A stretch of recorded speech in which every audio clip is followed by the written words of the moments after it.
నమస్కారం. ఈరోజు మనం తెలంగాణ విద్యాశాఖకు సంబంధించిన ఒక పీటీఎం అజెండా గురించి మాట్లాడుకుందాం. చాలా ఆసక్తిగా అనిపించింది. అవును. ఇందులో ఏంటంటే, స్కూల్స్ కొన్ని బయటి సంస్థలతో కలిసి పనిచేయడం, తల్లిదండ్రులను కూడా భాగస్వాముల్ని చేయడం, ఇలాంటి కొత్త విషయాలున్నాయి. వీటిని కొంచెం లోతుగా చూద్దాం. మన దగ్గర జూలై 7, 2025 నాటి పీటీఎం అజెండా ఉంది.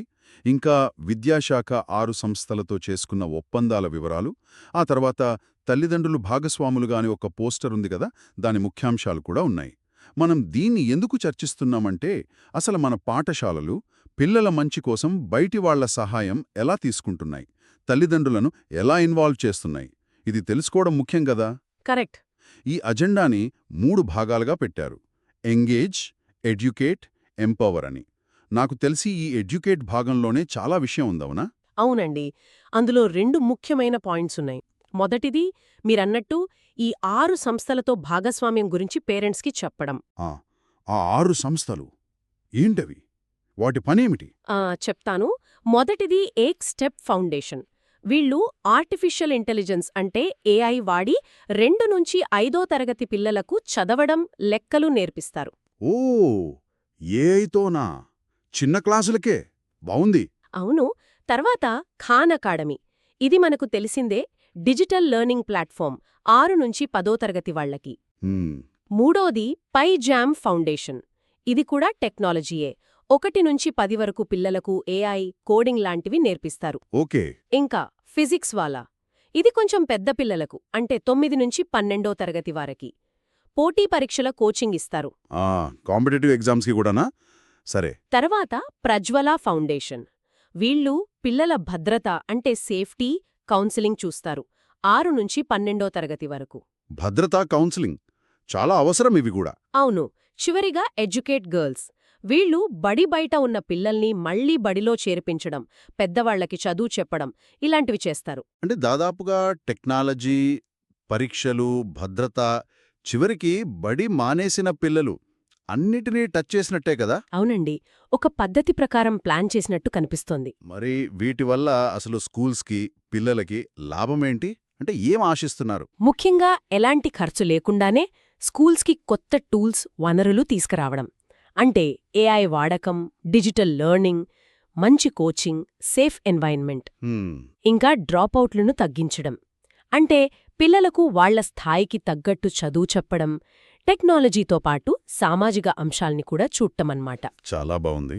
సరే, ఇది మొదటి పాయింట్. ఇక ఎడ్యుకేట్లో రెండోది తల్లిదండ్రులు భాగస్వాములుగా. అంటే కేవలం పీటీఎంకి రండి అని చెప్పడమేనా, లేక ఇంకా ఏదైనా ఉందా? లేదు, అంతకన్నా ఎక్కువే ఉంది. కేవలం హాజరు కాదు, అసలు తల్లిదండ్రులు స్కూల్లో ఏం చెయ్యొచ్చు, ఇంట్లో ఏం చెయ్యొచ్చు అని క్లియర్గా చెప్తున్నారు. ఓ, స్కూల్లో కూడానా? ఎలా? స్కూల్లో జరిగే కార్యక్రమాల్లో, అంటే కో-కరిక్యులర్ యాక్టివిటీస్లో హెల్ప్ చేయటం, స్కూల్ డెవలప్మెంట్ పనుల్లో వాలంటీర్గా చేయటం, ఇంకా వాళ్ల ప్రొఫెషన్కి సంబంధించి పిల్లలకేమైనా క్లాసులు చెప్పడం లాంటివి. భలే ఐడియా. మరి ఇంటి దగ్గర అందరికీ ఇదే ఆసక్తి ఉంటుంది. అవును. ఇంటి దగ్గర పాత్ర ఇంకా ముఖ్యం. ఒకటి, చదివే మూల ఏర్పాటు చేయమంటున్నారు, లెర్నింగ్ కార్నర్ అన్నమాట. చదివే మూల అంటే? అంటే ఇంట్లో పిల్లలు చదువుకోడానికి ఒక చిన్న ప్లేస్, గొడవ లేకుండా, ప్రశాంతంగా, మంచి వెలుతురుతో, టీవీ లాంటివి లేకుండా ఉండేలా చూడమని. ఓకే, అర్థమైంది. అలాగే పిల్లలకు ఒక టైం టేబుల్ లాంటిది పెట్టడం, అంటే చదువుకోడానికి, హోంవర్క్కి, ఆడుకోవడానికి టైం ఉండేలా చూడటం. ఇంకో ముఖ్యమైన విషయం, ఇంటింటా చదువుల పంట అనొక యాప్ ఉంది, ఐసీపీ యాప్ అంటారు, దాన్ని వాడమని ప్రోత్సహిస్తున్నారు. ఈ చదివే మూల ఆలోచన బావుంది, కానీ అందరికీ వీలవుతుందా? కొందరి ఇళ్లల్లో స్థలం సమస్య ఉండొచ్చు కదా? నిజమే, ఆ సవాళ్లుంటాయి. కానీ ఇక్కడ ముఖ్యంగా ప్రోత్సహించడం ముఖ్యం. ఉన్నంతలోనే ఒక చిన్న స్థలాన్ని కేటాయించండి అని చెప్పడం. అవును కదా.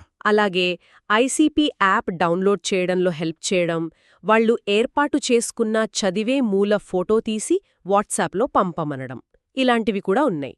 అంటే మాటలతో చెప్పి వదిలేయకుండా యాక్షన్లోకి కూడా తెచ్చుతున్నారు. కరెక్ట్, ఇది బావుంది. ఇక చివరిది ఎంపవర్ విభాగం. ఇందులో టీచర్లు ఒక్కో పేరెంట్తో పర్సనల్గా మాట్లాడతారనుంది. దాని స్పెషాలిటీ ఏంటి? అది చాలా ముఖ్యం. 3-5 నిమిషాలే అయినా సరే పిల్లల గురించి పాజిటివ్గా ఒకటి చెప్పి ఇంప్రూవ్ అవ్వడానికి ఒక సలహా ఇచ్చి మ్మ్. ఇంకా ముఖ్యంగా ఈ మీటింగ్లో చెప్పిన వాటిలో మీరు ఇంటి దగ్గర ఏది పాటిస్తారో అని అడుగుతారు. ఓ అంటే ఫాలో అప్ లాగా అన్నమాట. అవును, ఒక కమిట్మెంట్ తీసుకున్నట్టు. తర్వాత ఫీడ్బ్యాక్ కూడా తీసుకుంటారు మీటింగ్ మీద. మొత్తం మీద చూస్తే ఈ అజెండా చాలా ప్రాక్టికల్గా ఉంది. ఒకవైపేమో కొత్త రిసోర్సెస్ అంటే ఈ ఎన్జిఓల భాగస్వామ్యం, మరోవైపు తల్లిదండ్రులను యాక్టివ్గా ఇన్వాల్వ్ చేయడానికి క్లియర్ స్టెప్స్ ఉన్నాయి. ఖచ్చితంగా. వాళ్ళని కేవలం వినేవాళ్లుగా కాకుండా నిజమైన భాగస్వాములుగా మార్చే ప్రయత్నంలా కనిపిస్తోంది. అవును. ఇక్కడ నాకు ఆలోచన వస్తోంది. ఇలా తల్లిదండ్రుల పాత్రను ఇంత స్పష్టంగా చెప్పి వాళ్ళని ఇలా భాగస్వాముల్ని చేయడం వల్ల స్కూల్కి ఇంటికి మధ్య ఉన్న సంబంధం ఎలా మారొచ్చు? నిజమే. భవిష్యత్తులో దీనివల్ల మనం ఊహించని లాభాలేమైనా వస్తాయా? లేదా కొత్త రకం సవాళ్లేమైనా ఎదురవుతాయా? ఇది ఆలోచించాల్సిన విషయం కదా.